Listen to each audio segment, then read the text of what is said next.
What is up, guys? Welcome back to the channel. In today's video we're going to talk about my 1-2 punch for big swim bait fishing in the fall time. Let's talk about it. Oh, here he comes. Got him. Got another one. It's a good one. Good one.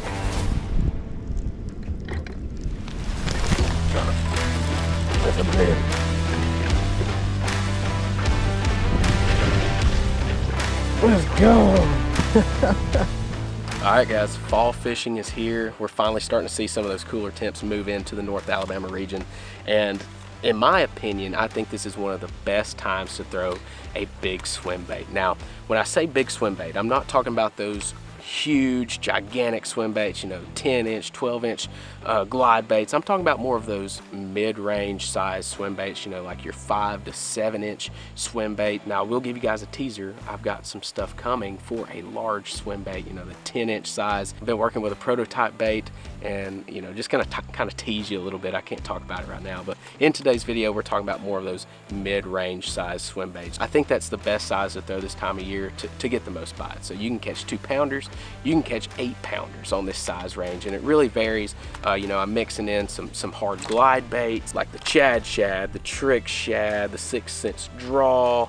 That's just a quick list of a couple baits I laid out on the deck for this video. And then mixing in my soft body swim baits, you know, like the Zaldaingerous, the Mag Draft, any bigger type hollow body swim bait. You know, this is kind of like my 1-2 punch right now that I've seemed to be really effective with, at least out on the Tennessee River, and that's what we're talking about today. So guys, like we said, it's fall time, right? The temps are cooling off, water temps cooling off, these bait fish are getting really active, and that means the bass are getting really active on the bait fish too. It's like every lake that you go to, there is bait everywhere, right? And so that's really going to be the deal, is finding these big groups of bait.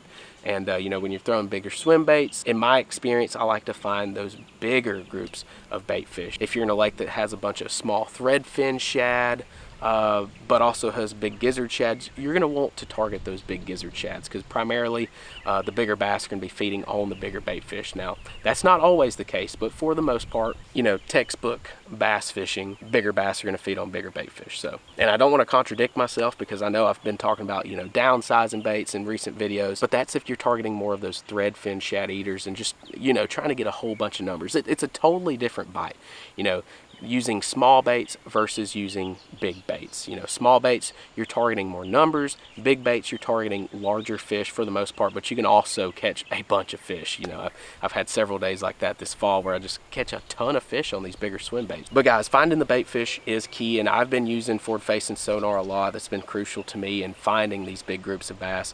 But, you know, you don't have to have it. The good thing about this time of year is that these bait fish really expose themselves. If you pay attention, you know, you'll see them flickering on top of the surface, getting chased by bass, you know, crappie, striper, whatever the case.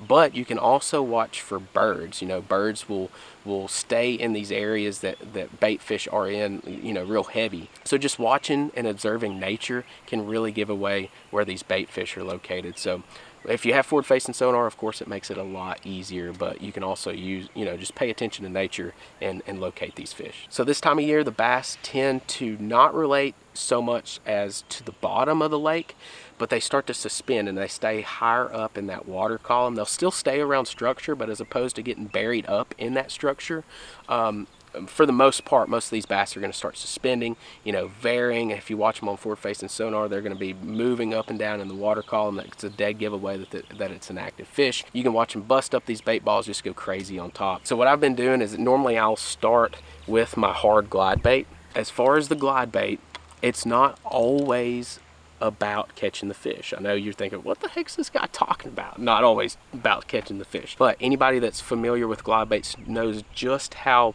much of drawing power that these baits have. So what I mean by that is if you throw it on a rock pile or a brush pile or something, and you're like, man, there's fish there, but you don't see them on your forward-facing sonar, you just see, you know, you just see the structure. If you bring this bait by that rock pile, brush pile, whatever it is, and I'm not talking about just like, you know, right level with it. I'm talking about you could be several feet up above it, depending on how clear your water is. But you can just see those, you know, it just draws those fish out of the structure and really exposes them. So it's really more like a tool. Of course, you want to catch fish on it, but if you use it as a tool to kind of expose those fish, that has been what has been really important to me and crucial to getting bites. You know, I could have had days where I was 0 on the glide bait, but I'm using it not only to catch fish, but as a locating tool for these bass. So once I locate these fish, if I don't catch them on the glide bait, then I've been swapping to the Zaldaingerous loaded soft body swim bait. And that's really going to be the main focus of today's video. We'll get into glides a lot this fall, but the main focus of today's video is this guy. And the reason for that is because, yes, I've been catching fish on the glide bait, but the majority of my bites the last couple weeks have been coming on the Zaldaingerous loaded swim bait. And the reason for that is you're targeting two different types of fish, really, you know, two different types of behavior. The glide bait, you're going to be catching those more suspended fish, but you're also going to be drawing those fish that are closer to the bottom, closer to the structure. You're going to be drawing them out, exposing them. A lot of times they'll stay up in the water column, or they'll just go right back to the structure. So if they go back to the structure, then that's when the soft body swim bait really comes into play, guys. Most of the time, you know, you can just slow roll it down on the bottom, maybe burn it just a hair to kind of get it to kick real hard, get that tail kick to kick real hard, and you know, trigger bites like that. But also, you know, like I said, these fish are not as bottom related this time of year as they normally are different times of the year. So you can actually get away with running this thing, you know, a couple feet off the bottom, where I've even caught them on top water, you know, just burning this. This is like a 1 ounce bait. It's heavy. Just burning it on top of the water. I've caught them on top. And so the fall time fishing really gives you a bunch of leadway to do different things. You know, maybe not as traditional retrieves with certain baits. You know, this bait is designed to run along the bottom, slow rolling. But you know, I've caught several on top water with it this year, which is pretty cool. So my go-to on the soft body swim bait to get bites, and really the biggest fish, I've caught a lot of big fish on this one too, it's actually the 5-inch version.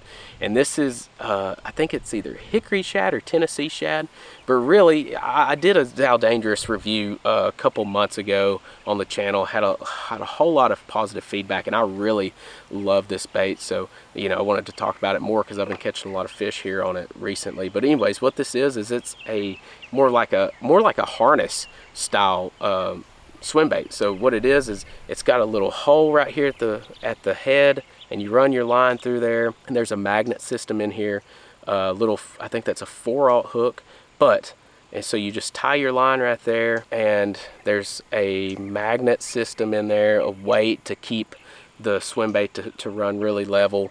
And so anyways, whenever you tie your hook on, you just slide the hook up into the cavity of the swim bait, and then give your line a pull, and you can just hear that magnet click in. It's really heavy duty magnet and heavy duty plastic on this bait. As you see, this thing has absolutely been through the ringer. It's like he did 10 rounds with Mike Tyson. I've caught so many fish on this one, probably nearing 75 fish on this one. So I think these are like $12.99 on Tackle Warehouse, but it is very well worth the money for one swim bait if you can catch that many fish on it. But it's got a really hard tail kick on it, disperses a lot of water, makes a whole lot of vibration, and you know, just tail kicking action down there on the bottom. So if I'm fishing it on the bottom, you know, slow rolling it, really getting those hard tail kicks, and then kind of burn the reel just a turn, like half a turn, to really get it to dart. And like I said, I've caught topwater fish. I just throw it right on them and just burn it on top of the water.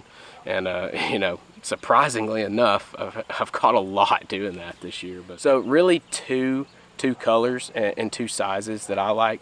This is the 5-inch, and then I'll swap to the 6-inch. This is I want to say that's albino shad or something similar like that. I'll have the links down to Tackle Warehouse down in the description below for both of these. But you know, the 6-inch does not get as many bites, but it sure enough catches fish, and it catches big fish too. I like the 5-inch better, especially because I think it really you can target both of those different types of bass this year that I was talking about earlier. There's two different types of bass that you target as far as, you know, shad related bass this time of year. Those that are feeding on smaller, you know, smaller threadfin type shad, and those that are feeding on the larger gizzard shad. So I feel like that 5-inch is not too incredibly big for those threadfin eaters, and you know, it's not too small for those gizzard shad eaters. So it's just like that perfect in between size. But I mean, of course, if you're wanting to really target those real small threadfin shad like you see this time of year, you're going to need a lot smaller than 5 inches. I'm talking about like 2 inches, 2 3/4 inches, but we'll talk about that in a different video coming up on Smith Lake. That bite's about to get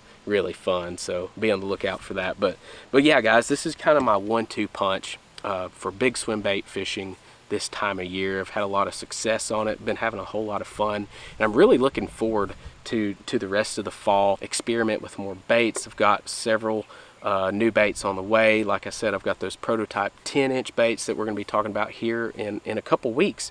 Whenever they release to the public. Really cool stuff. You're not going to want to miss that. But guys, real quick, let's talk about the rod setup.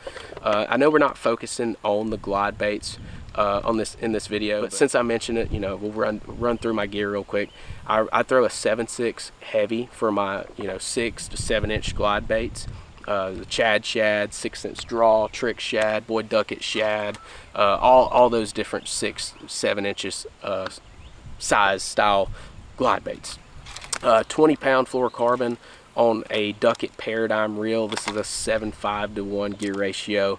I think anywhere in those 7 range as far as gear ratios on reels is going to be good. It gives you, you can burn it if you want to, or you can slow it down. That's what I personally like. But yeah, that's the setup for my glide bait. And then as far as my 5 and 6 inch Zaldaingerous, I like a 7/6 heavy ducket Jacobs Wheeler Series 2.0 rod, a ducket paradigm reel, 7:5 to 1 gear ratio also, and that gear ratio is good for slow rolling it and also burning it on top of the water, like I said, and getting those quick burns. If you want to burn it real quick but you don't want to move the bait a ton, you can just give that real small turn of the reel handle and it's just going to dart probably a foot or so and just give it that real hardtail kick action. But it's also going to allow you to burn the bait on top of the water if you're targeting those fish that are blowing up and wanting to catch them on top water like I was talking about with this bait. On this one, I like 15-pound Berkeley Trilane 100% fluorocarbon. And guys, that's pretty much it. Really cool technique and something that I think is going to continue to get better as we get in to the fall months. It's barely October. We're really starting to see those first small waves of cold fronts. The high is like 79 today. So the water temps have not cooled off a ton, but they've cooled off enough to really start triggering that bite and starting to send these lakes more into those early fall bite patterns. So guys, this is going to be really fun. Stay tuned on the channel. We've got a lot of cool stuff coming up. Like I mentioned, those big prototype swim baits. We're going to do a lot more of glide bait reviews. Got a lot of different baits that I'm working on testing out, and we're going to be breaking down all of that good stuff here on the channel in the next couple weeks and months. So guys, I want to thank you so much for watching. If you enjoyed this video, make sure to hit that like button, subscribe to the channel, and we'll see you in the next one.